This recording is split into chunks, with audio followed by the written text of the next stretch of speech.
नमस्कार दोस्तों, आप सभी का एक बार फिर से स्वागत है। आज के इस वीडियो में मैं आपको बहुत ही इम्पोर्टेंट बात बताने वाला हूँ, क्योंकि कई लोगों का ये सवाल रहता है कि हमारा बिजली का जो बिल आता है, उसके जो यूनिट्स होते हैं, वो काफ़ी ज़्यादा फ्लक्चुएट होते हैं। क्योंकि गर्मियों में हमारा कूलर चलता है, फ़ैन चलते हैं और उसके साथ ही एसी चलता है। तो ऐसे में हमारा यूनिट कंजप्शन काफ़ी ज़्यादा बढ़ जाता है। पर जब सर्दियाँ आती हैं तो हमारा जो किलोवाट मतलब यूनिट जनरेशन है, वो यूनिट जनरेशन कम हो जाता है। तो ऐसे में हम कैसे चुनें कि हमें कितने किलोवाट का एक्चुअल में सिस्टम लगाना चाहिए? क्योंकि अगर आप गर्मियों के हिसाब से लगा रहे हैं तो इतना ज़्यादा यूनिट हाई कंजप्शन है कि हमें 10 किलोवाट के मान लीजिए एक सिस्टम की ज़रूरत पड़ रही है, और सर्दियों के अंदर हमें 3 किलोवाट के सिस्टम तक की भी ज़रूरत नहीं पड़ रही है, क्योंकि उस समय हमारे लोड बिल्कुल रिड्यूस हो चुके हैं। तो आज की इस वीडियो में मैं आपको एकदम ऑथेंटिक तरीका बताऊंगा, जो हमेशा सोलर सिस्टम को लगाने में यूज किया जाता है। इस वीडियो से आपको काफ़ी कुछ सीखने को मिलेगा, तो मैं चाहूँगा कि ये वीडियो आप अंत तक ज़रूर देखें। और चैनल पर नए हैं तो सब्सक्राइब कर लें, क्योंकि सोलर की ऑथेंटिक इन्फॉर्मेशन मैं अपने वीडियोज़ के माध्यम से आप तक पहुँचाता हूँ। और आप सभी लोगों से एक हम्बल रिक्वेस्ट है कि हमारा लक्ष्य है दोस्तों 20,000 सब्सक्राइबर कंप्लीट करने का। तो आप सभी लोग चैनल को अगर सब्सक्राइब नहीं किया है तो सब्सक्राइब कर लें और हमारे इस लक्ष्य में पहुंचने में हमारी मदद करें। तो चलिए शुरुआत करते हैं इस वीडियो की। दोस्तों, सोलर सिस्टम सिलेक्ट करना कोई ज़्यादा डिफ़िकल्ट काम नहीं है। इसके लिए आपको कुछ सिंपल स्टेप्स लेने हैं, और यही स्टेप्स आपको सिलेक्ट करवा देंगे कि आपको कितना बड़ा सिस्टम चाहिए। मेनली हमारे पास दो टाइप के सिस्टम आते हैं, एक ऑन ग्रिड सिस्टम आता है और इसके साथ ही ये एक ऑफ ग्रिड सिस्टम आता है। और ये जो मैं तरीका बताने वाला हूँ, ये आपके दोनों सिस्टम्स में काम करने वाला है। ऑन के सिस्टम वो होता है जिसमें हमें एक ऑन ग्रिड इन्वर्टर की जरूरत पड़ती है, सोलर पैनल की जरूरत पड़ती है, नेट मीटरिंग करानी पड़ती है। इसमें हमें कोई भी बैटरी यूज नहीं करनी पड़ती है, मतलब हम जो भी इलेक्ट्रिसिटी चलाते हैं वो ग्रिड के साथ कनेक्ट होकर चलती है। तो मान लीजिए हमने 10 यूनिट का कंजप्शन किया और सोलर पैनल से 10 यूनिट बनाए, तो हमारा जो एवरेज रिजल्ट निकल कर आया वो जीरो निकल कर आया। तो ऑन ग्रिड सिस्टम ऐसे काम करता है। ऑफ ग्रिड सिस्टम में हम जो भी सोलर पैनल से एनर्जी बनाते हैं, वो ऑफ ग्रिड इन्वर्टर के माध्यम से बैटरी में स्टोर कर देते हैं, और जब हमें सनलाइट नहीं होती है तो यही बैटरी से हम लोग अपना दोबारा से यूज कर लेते हैं। ये तो एक बेसिक सिस्टम का फिनोमिना हो गया। अब क्वेश्चन यही है कि हम कैसे सिलेक्ट करें। तो इसके लिए चलिए हम लोग अपनी नेक्स्ट स्लाइड में चलते हैं। वहाँ से आपको एकदम विधिवत तरीके से मैं हर एक चीज़ पॉइंट टू पॉइंट सिखाता हूँ कि आपको कैसे सिलेक्ट करना है। दोस्तों, इसको निकालने के लिए चलिए देखिए हाउ टू सिलेक्ट, हम लोग कैसे सिस्टम को सिलेक्ट करें कि हमें कितने किलोवाट की नीड होगी। इसके लिए आपको जो सबसे पहला स्टेप करना है, वो स्टेप ये करना है कि आपको अपने 12 मंथ, जो आपके 12 मंथ बीत चुके हैं, जिसमें आपकी गर्मी प्लस सर्दी दोनों ऐड है, इन 12 मंथ का बिल लेना है, या आप 1 साल का बिल ले सकते हैं। इसमें आपका अगर एक साल का पूरा ले रहे हैं तो आप जनवरी से लेकर दिसंबर तक जितने भी आपका यूनिट कंजप्शन हुआ हो, वहाँ पर ऐसा हो सकता है जैसे सर्दियाँ हैं तो आपका 300 यूनिट का कंजप्शन है, गर्मियाँ हैं तो आपका 1000 यूनिट का कंजप्शन है। ऐसे ऑन एवरेज आपका रहा है। मान लीजिए आपका सर्दियों में 500 यूनिट का कंजप्शन है और गर्मियों के अंदर आपका 1000 यूनिट का कंजप्शन है। तो ऐसे आपको पूरे 12 मंथ का जितना भी यूनिट कंजप्शन है, आप वो सारा एक पेपर में लिख लीजिएगा। जब आप ये पूरा लिख लें तो उसके बाद आपको इसका एवरेज निकाल लेना है। आप लोग एवरेज निकालना ईजिली कर लेंगे। उसके लिए सिंपल सा 12 महीने का आपको सारा बिल की यूनिट्स नोट डाउन कर लेनी है, उसमें 12 का भाग दे देना है। तो जो आपका रिजल्ट निकल कर आएगा, वो आपका रिजल्ट ये होगा कि आपको 1 मंथ में, 1 मंथ के अंदर उतनी ही यूनिट की नीड होगी। एग्जाम्पल के लिए चलिए हम लोग ले लेते हैं कि हमारा जो 12 महीने का ये एवरेज निकल कर आया, वो 750 यूनिट निकल कर आया। ये एक बेसिक तरीका है। आप इस तरीके से अपने बाकी जितना भी आपका यूनिट है आप उसी हिसाब से ले सकते हैं। तो यहाँ पर मान लीजिए हमारा 750 यूनिट का हमारा जो मंथ का यूनिट कंजप्शन है वो निकल कर आया। तो यहाँ पर हम लोगों ने 750 यूनिट लिख लिया जाके। पर अब हमें पर डे का निकालना है, तो पर डे के निकालने के लिए अब हमें इस पे अगर हम 30 का भाग दे दें, क्योंकि 30 डे का ऑन एवरेज निकालते हैं, तो जब हम इसका 30 का भाग देंगे तो ये निकल कर आएगा 25 यूनिट पर डे का कंजप्शन। अब हमें एक ऐसा सिस्टम लगाना है जो हमें 25 यूनिट पर डे के हिसाब से दे सके। अगर आप ऐसा सिस्टम लगाते हैं तो ये मानिएगा कि आप अपना बिल है वो ऑलमोस्ट जीरो कर लेंगे या बिल्कुल मिनिमम कर लेंगे जाके। अब 25 यूनिट हमें जनरेट करने वाला चाहिए तो हमें कितने किलोवाट के सिस्टम की नीड होगी, अब क्वेश्चन ये भी आएगा।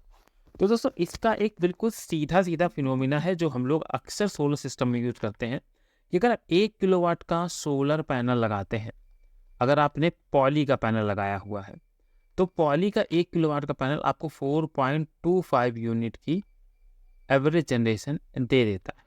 अगर आपने यहीं मोनो पैनल लगाया हुआ है या हाफ कट पैनल लगाया हुआ है या बाईफेशियल पैनल लगाया हुआ है या आप टॉप कॉन लगाने वाले हैं, तो ऐसी कंडीशन में आप मान सकते हैं कि आपको 4.5 से लेकर 5+ यूनिट तक की जनरेशन देखने को मिल जाएगी। तो हम लोग एकदम बेसिक फंडे से लेकर चलते हैं कि ये बेसिक फंडे के साथ इसको हम लोग कैसे कैलकुलेट करेंगे।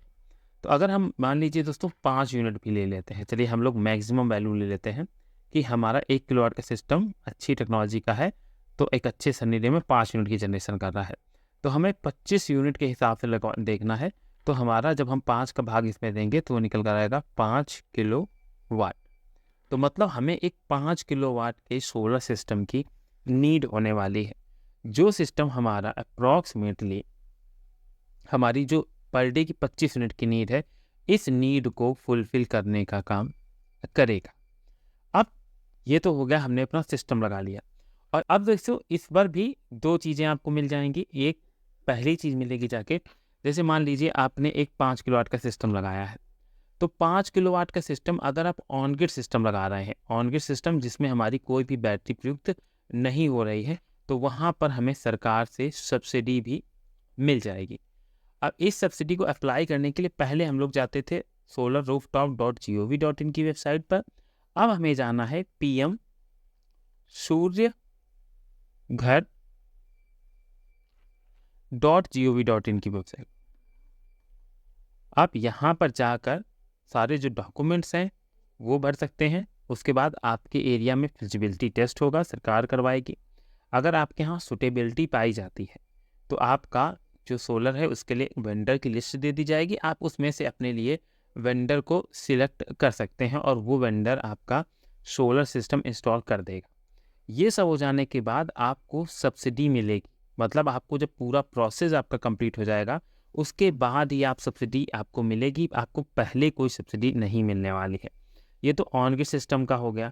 पर ऑन ग्रिड सिस्टम दोस्तों तभी लगाएं जब आपके यहाँ 20+ आवर कम से कम इलेक्ट्रिसिटी आती हो और डे के टाइम इलेक्ट्रिसिटी बहुत मिनिमम कट मारती हो, क्योंकि जैसे ही हमारी इलेक्ट्रिसिटी कट मारेगी वैसे जो भी हमारे सोलर पैनल लगे हैं, ये इन्वर्टर लगे हैं, ये काम करना बंद कर देंगे और हमें कोई भी इलेक्ट्रिसिटी नहीं मिलेगी, कोई भी जनरेशन नहीं मिलेगी।